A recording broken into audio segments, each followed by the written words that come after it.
So I'm going to just voice over through this. It turned into a really long video again, and it might not be particularly interesting, but I've had enough people, like friends out in the real world here, ask me how I skin them and how I go about it, and some trying to help me have an easier time, and some who just don't have a clue how and want to know. So this is kind of my process, and if you guys have anything to add that might help me, I recognize there are a lot of really good trappers and skinners out there who know a lot more about it than I do.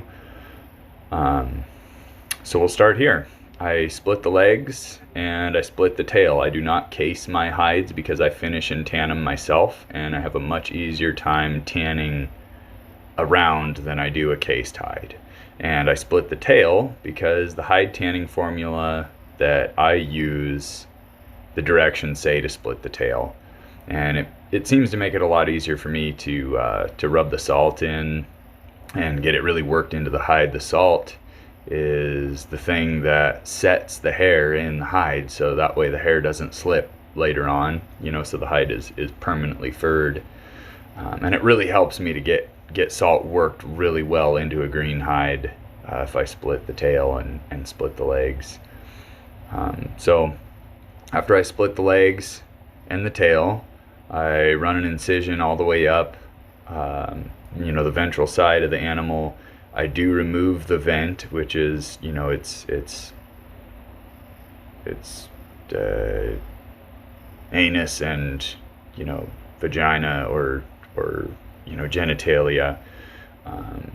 Usually a triangular incision, you just remove the vent because you don't really want that in the finished hide. I also take a triangular cut from about the center of the throat up to the corners of the mouth, because I don't finish a hide with a lower jaw on it, and it just seems to come out way smoother if I make that triangular incision before I start peeling.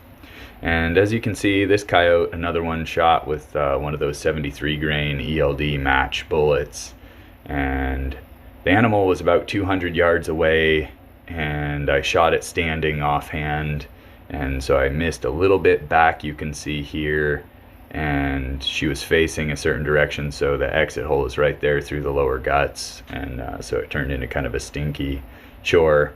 But it was a good shot, and the animal chased its tail for about, 5 seconds and was completely dead when I got up to it. Wasn't even snapping or breathing or nerve twitching or anything. It was completely dead.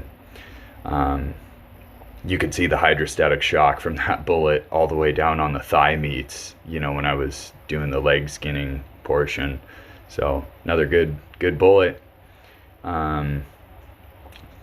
Once I get the legs peeled, that's when I move to this hanging unit here in my porch. This is like my porch and workbench and work tools and chores area here, so it's not a big deal. I just hang that rope there with a fisherman's knot and hold its legs together. It helps me get a little more purchase and start peeling this hide down. And I do a fair mix of peeling and cutting. I find that if I just peel it, a lot of meat sticks to the hide and membrane that's hard to remove later, because I freeze these hides once I've got enough of them to deal with, then I thaw them out and salt them and start the process. But until I'm ready, I double Ziploc bag them in gallon Ziplocs and throw them in my freezer, and they stay green, because dealing with a green hide is way easier than a dried raw hide. So here I finish her up and kind of get it peeled down, careful around the eyes. The ears, I don't leave as much cartilage as some people, but I also don't skin them all the way off, because I like to have a little bit of ear standing up when the hide is finished and tanned for a wall hanger.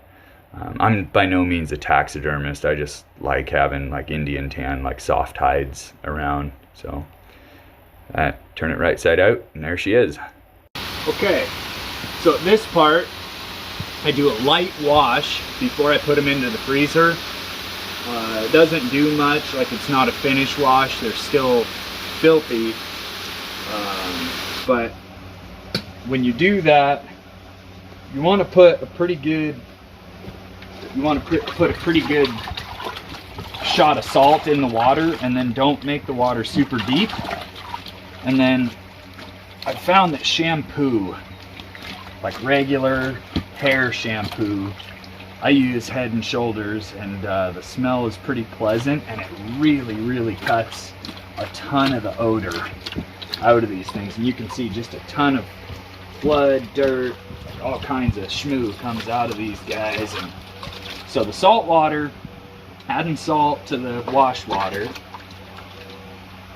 it keeps the flesh, the hide, from swelling up and getting all bloated looking, and like then it wants to be rubbery and shrinks, and you've got to re-stretch it. Like, it just makes it very difficult to work with when you take it out of the freezer. And so when you do this wash, if you add a little salt to the water, it keeps it from doing that. And then, like I say, just a couple shots of that shampoo really helps release the odor from the hide.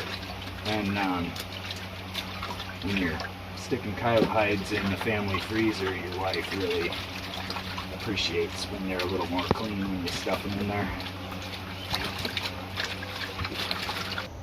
All right, this is the third time I've tried this in a row, so we're gonna try not to get too annoyed with saying the same thing over again.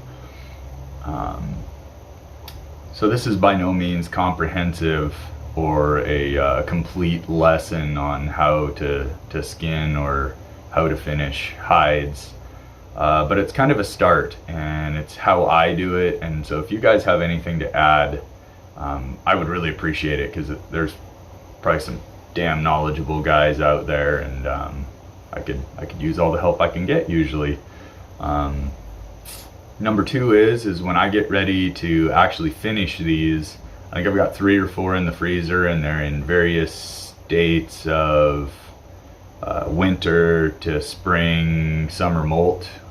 So some of them are going to need a lot of like curry combing to get undercoat out. But the process for the finishing is the same. So when I get them on salt, I'm going to get some more video footage, and I'll put together another one for how I finish, what I use. Kind of a, I don't know, a short overview of how long overall it takes. Because I think more people, if they knew how easy it was, they wouldn't be so discouraged. And I mean, I can't reiterate it enough times that I'm not a taxidermist, but these things come out pretty decent. I don't know if I would sell my taxidermy services to someone, because it's just not that good of quality. But you know, for our purposes, I think that it's darn fine, and it comes out, you know, a good product. Usually I can get most of the odor out of them. They don't, you know, smell like a wet dog. It's way easier, and they come out way nicer than one would expect for an amateur. So we'll move forward with that. We're gonna keep learning and keep getting better, hopefully, at the videography. I got reminded by a good friend of mine who's really good at this kind of stuff to try and remember to have the camera orientation in landscape instead of portrait. And so we're gonna do our best. I'm not perfect. Sometimes I'm gonna forget, and I think that overall the content and getting the footage is way better than not having it, whatever orientation it's in. And you know, for stuff like the you know, the slow motion ballistics at 200 yards, it worked out better for me that I had it in portrait, because I was able to put 2 things side by side, and I just really liked that. So, you know, in the future, I've got some more ballistics testing to do with handguns and some more with rifles, and I think I'm gonna keep using watermelons, or else maybe try and figure out how to make some gel or some sort of a decent analog that I think is acceptable. At least something that I can consistently test the same criteria over and over at longer ranges, because that's mostly what I care about with the rifles, is longer ranges than just point blank.